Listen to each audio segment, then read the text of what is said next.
I'm telling this story now that I'm 32 years old. I want to share the events that happened to me 16 years ago when I was a high school student. When Principal Martinez told me, "Students like you are not wanted in this school," I suffered a lot as a 16-year-old high school student. But since my mother was a teacher, I knew the education department system well. When Inspector Johnson came, I would show all the recordings documenting Martinez's discrimination. My name is Dylan Foster. I'm currently 32 years old and a human rights lawyer. But this story goes back 16 years, to when I was an 11th grade student at Riverside High School in Toronto. My mother, Sarah Foster, works as a math teacher at the same school. My father, Michael Foster, is an engineer at a technology company. As a family, we moved to Toronto from Vancouver 3 years ago. My boyfriend, Ethan Clark, is in the same class as me. He's 17 years old.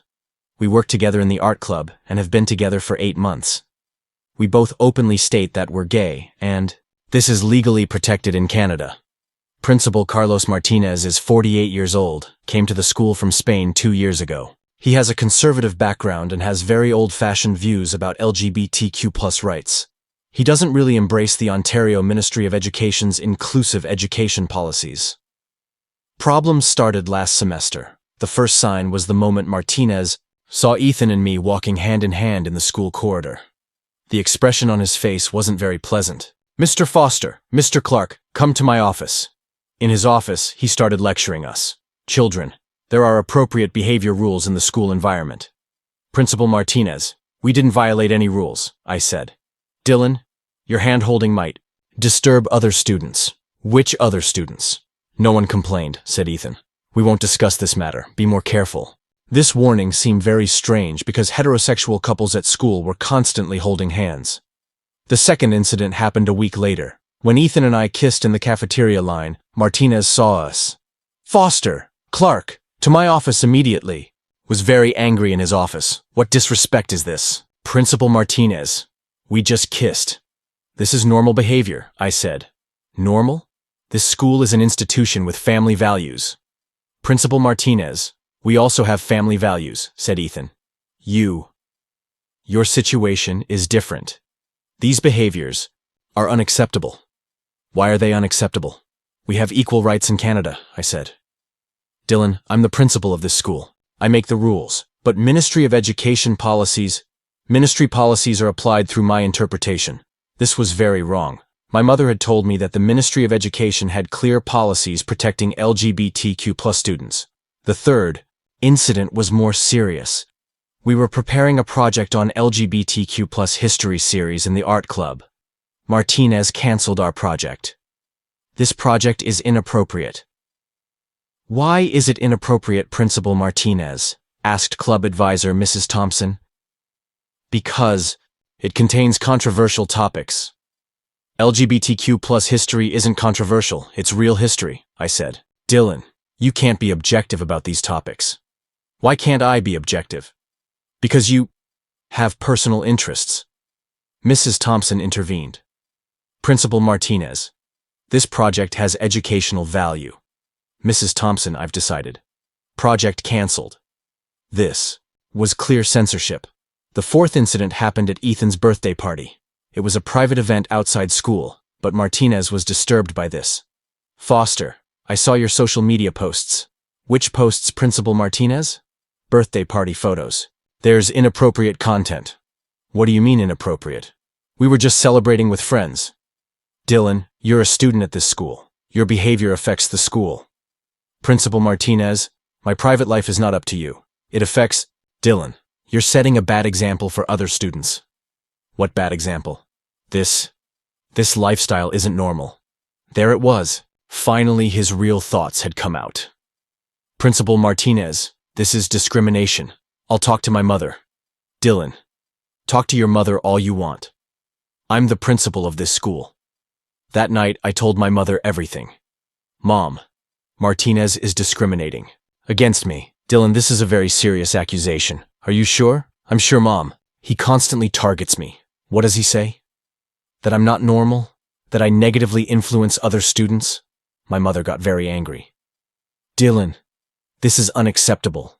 It's against Ministry of Education policies." "What can we do, Mom?" "First, We need to gather evidence. How? Record the conversations. Document them. My mother was right.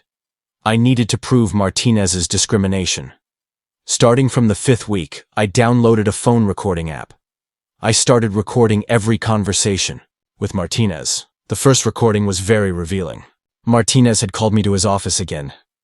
Dylan, I need to talk to you seriously. Yes, Principal Martinez. This school is an institution that protects family values. I understand.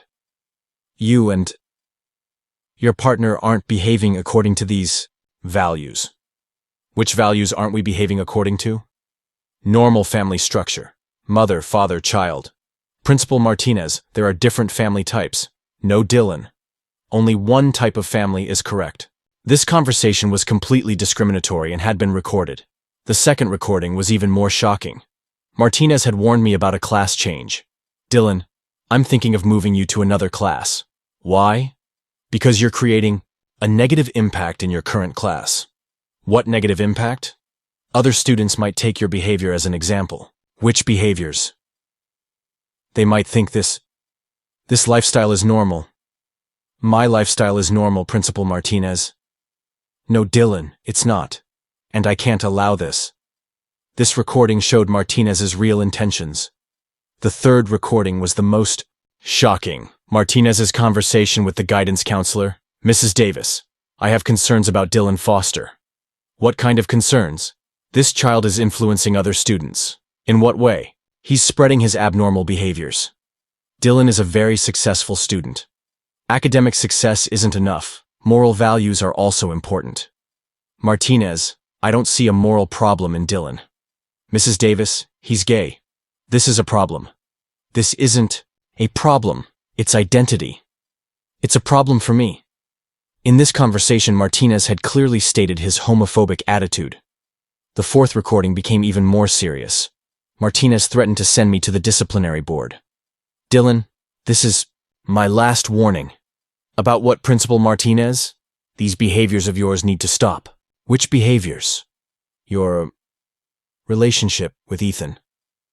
Are you banning my relationship? In this school environment, yes.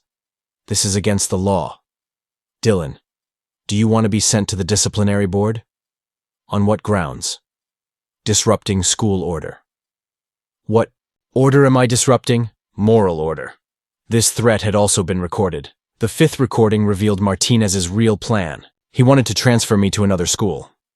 Dylan, your family should consider applying for a transfer.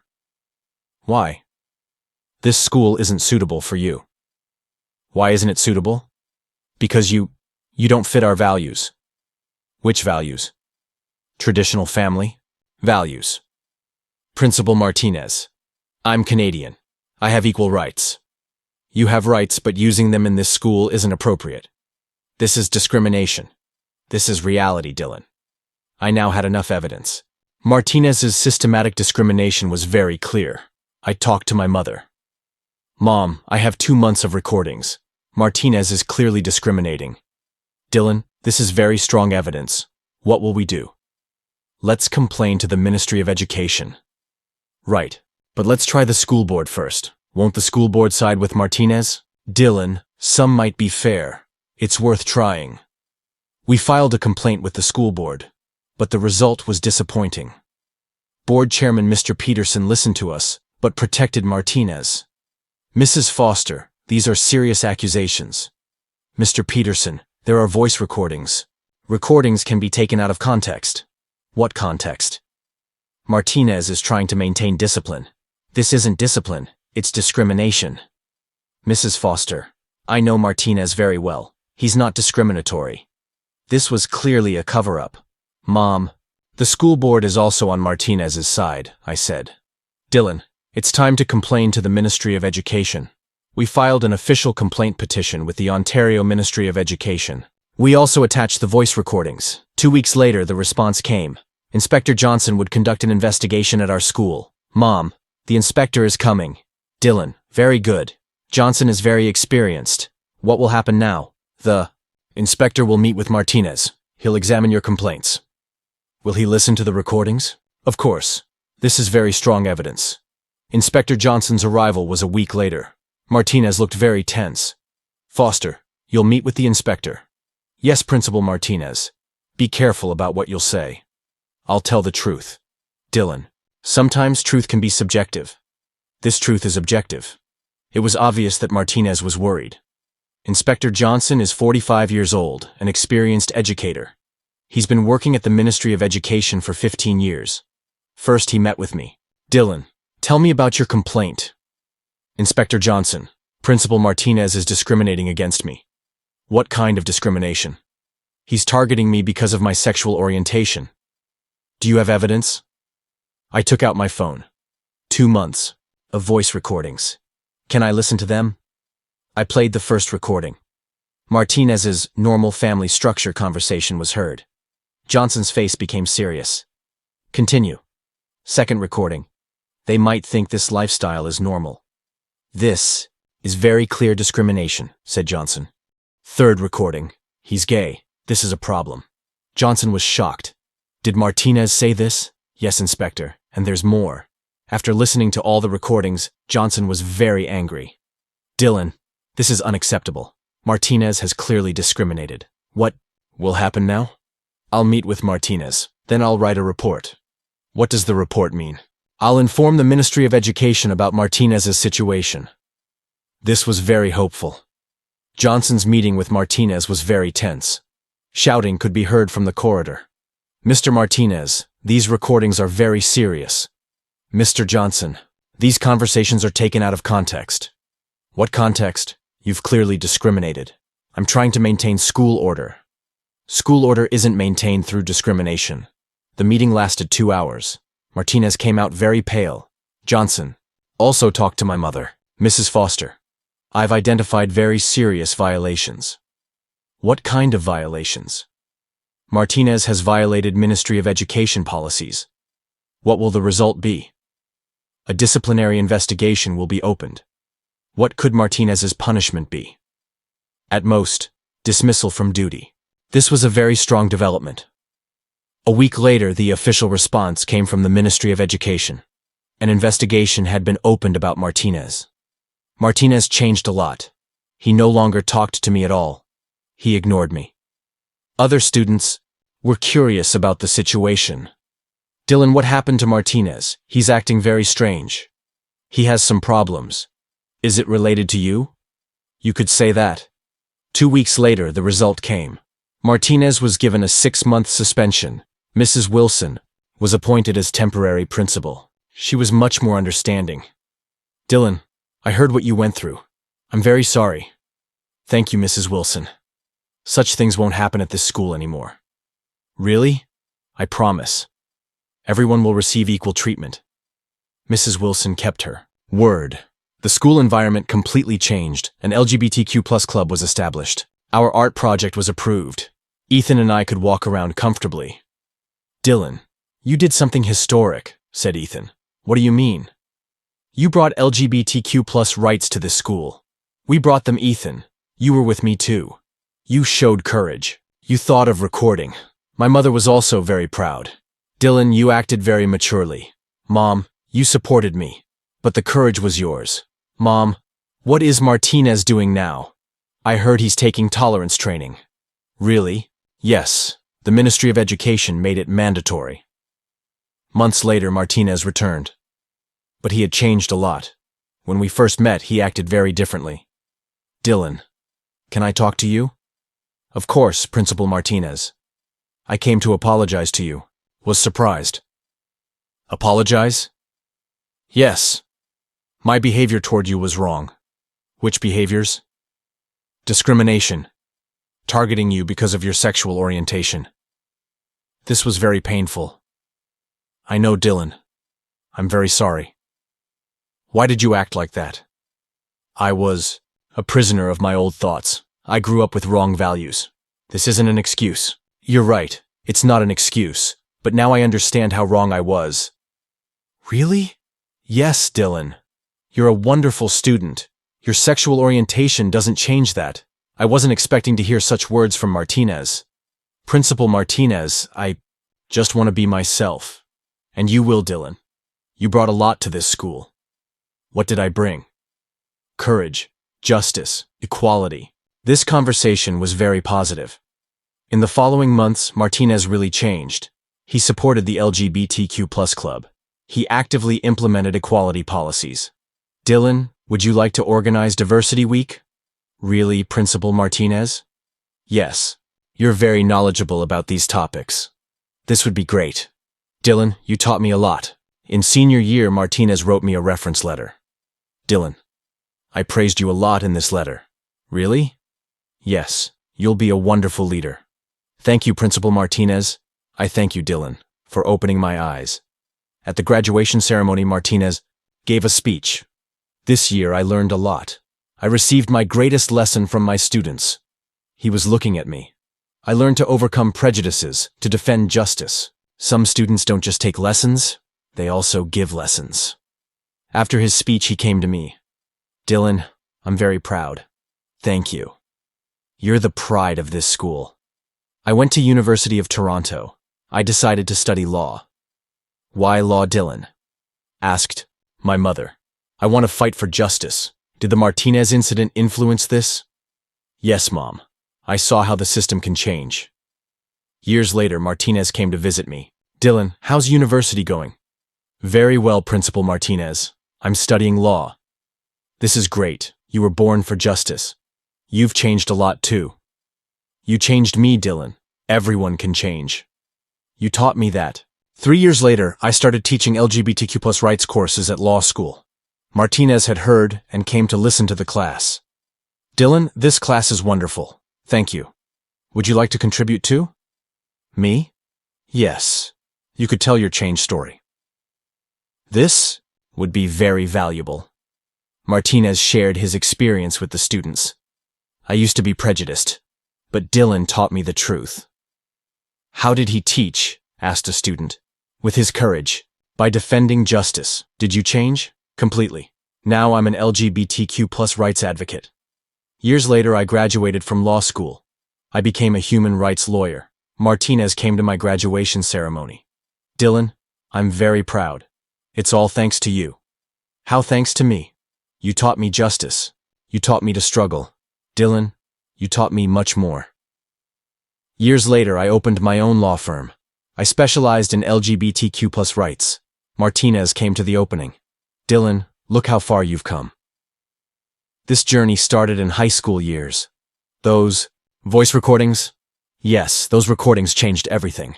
Dylan, those recordings changed me too. How? Hearing my own voice, it was very shocking. It was a good shock, the best shock, the shock that changed my life. Years later, Ethan and I got married. Martinez was our wedding witness. Dylan, Ethan, I'm very happy for you. Thank you, Principal Martinez. You can call me Carlos now, Dylan. Okay, Carlos, thank you. I thank you. You taught me family. How? That family isn't just mother, father, child. That love is valid in every form. Years later, Carlos retired. At the farewell ceremony, he spoke. In my 40-year education career, I received my greatest lesson from a student. Everyone looked at Dylan.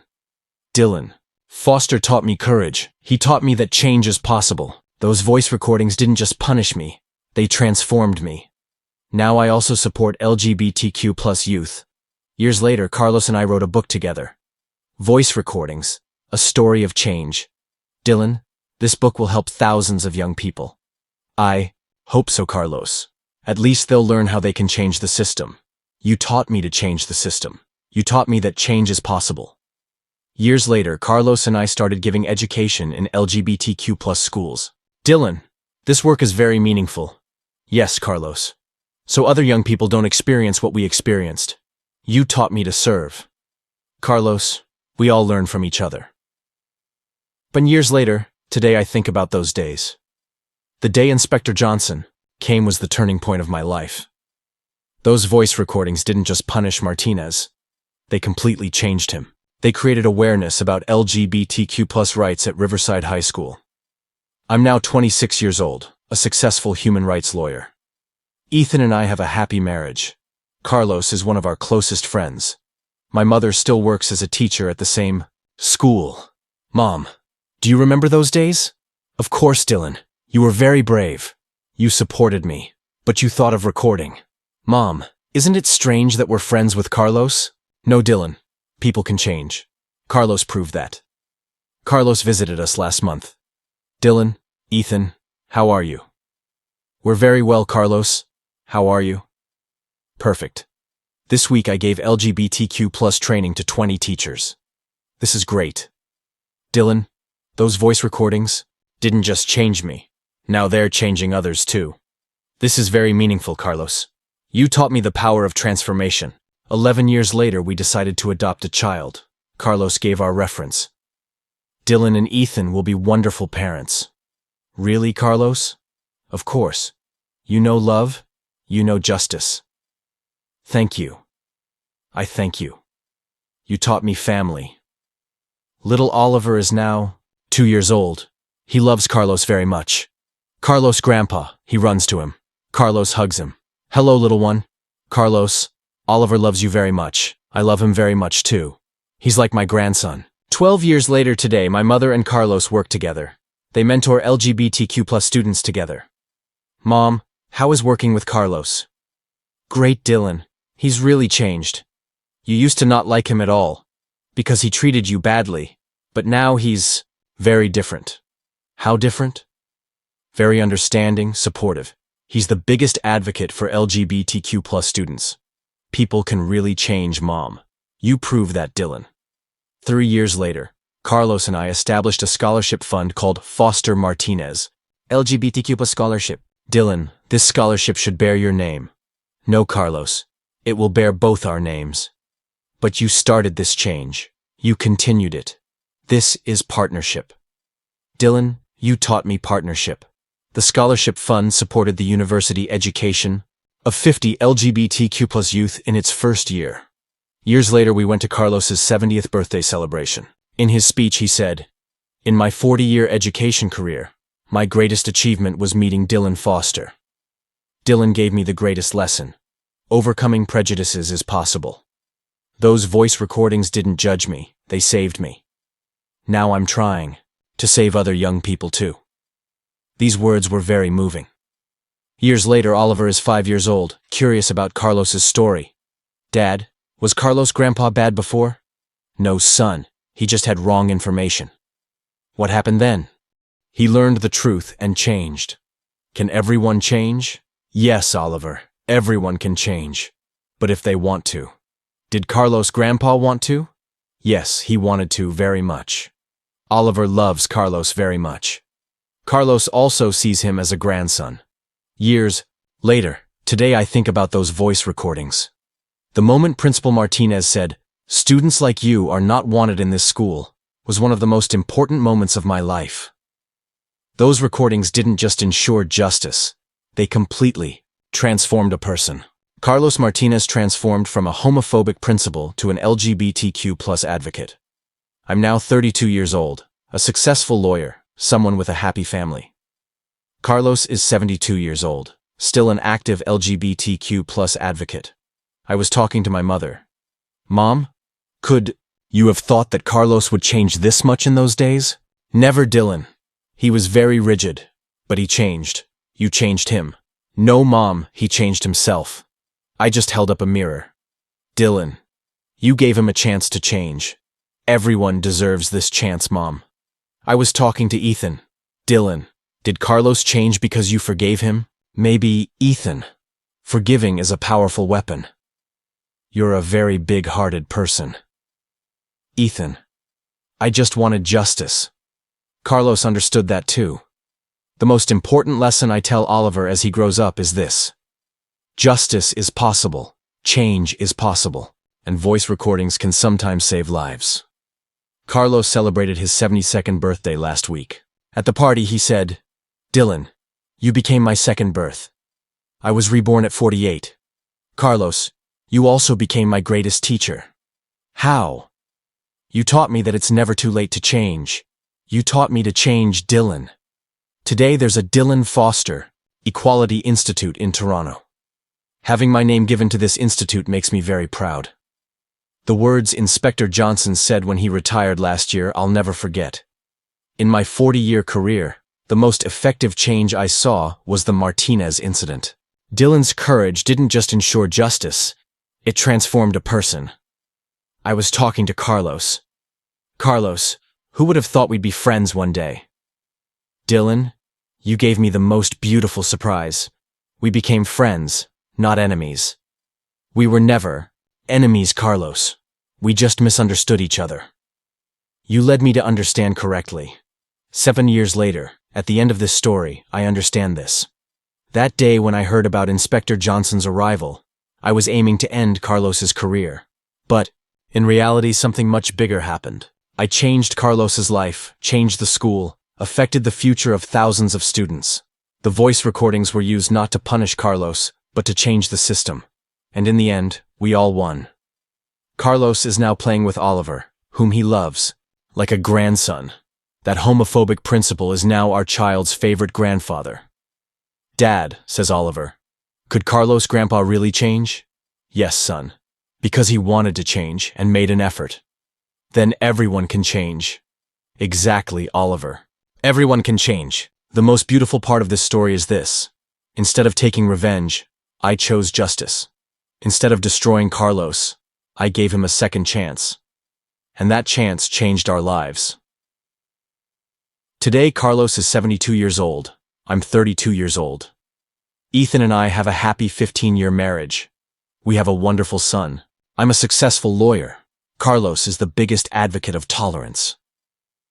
Years later, Oliver is 6 years old. When he started school, Carlos organized a special enrollment ceremony for him. Carlos, Grandpa, why did you throw a party for me? Because your father taught me very important things. You're his son too. What did he teach you? That all kinds of love are beautiful. 20 years later, Carlos's 75th birthday celebration was celebrated throughout Ontario province. Education Minister Janet Wilson came to the celebration and gave Carlos the Distinguished Service Award. Mr. Martinez, you revolutionized Ontario education. This is Dylan's work. But you continued it by supporting him. Carlos was crying when he received the award. 20 years ago, I was discriminatory. Now I'm receiving an award, thanks to Dylan. 21 years later, Oliver is 9 years old. He presented Carlos's story in a school project. Class, Carlos' grandpa used to not like my dad, but then my dad taught him the truth. Now Carlos' grandpa helps LGBTQ+ children. This shows me that everyone can change. The teacher was very impressed and invited Dylan and Carlos to speak. Carlos told the children, "Children, I used to be very bad. I didn't like Dylan's father because I thought he was different. Then Dylan taught me that everyone is equal." 22 years later, Carlos's book Confessions of a Principal became a bestseller. The book said, 16-year-old Dylan Foster changed my life. Those voice recordings didn't judge me, they awakened me. I've been serving LGBTQ+ youth for 22 years now. The book was translated into 15 languages and read worldwide. Years later, they established the Foster Martinez LGBTQ+ Foundation together. The foundation started education programs in 25 countries in its first year. Years later, Carlos is 77 years old but still actively working. He spoke at an international LGBTQ+ conference. 25 years ago, I was a homophobic principal. Dylan Foster showed me the truth. Now, I'm trying to change others too. 7 years later, Oliver is 15 years old, a high school student. He's going to his father's old school. Riverside High School now has a Dylan Foster Tolerance Wing. Oliver's classmates know his story. Oliver, your father is a real hero. Yes. But Carlos' grandpa is also a hero because he accepted changing. Years later, Carlos's 80th birthday. Dylan organized a big celebration. Carlos made this speech. I'm 80 years old. The last 28 years have been the most meaningful. I was reborn thanks to Dylan Foster. Those voice recordings didn't destroy me, they saved me. 10 years later, Oliver is 17 years old, preparing for university. Dad, I want to choose education faculty. I want to follow yours and Carlos' grandpa's path. Carlos talked to Oliver. Be patient. Be open to learning. I made a mistake at 48, but I corrected it. Your father taught me courage. But years later, Dylan and Carlos shot a documentary together. 30 years later, A Story of Change. The documentary won an Emmy Award. Carlos. 30 years ago, I was a discriminatory principal.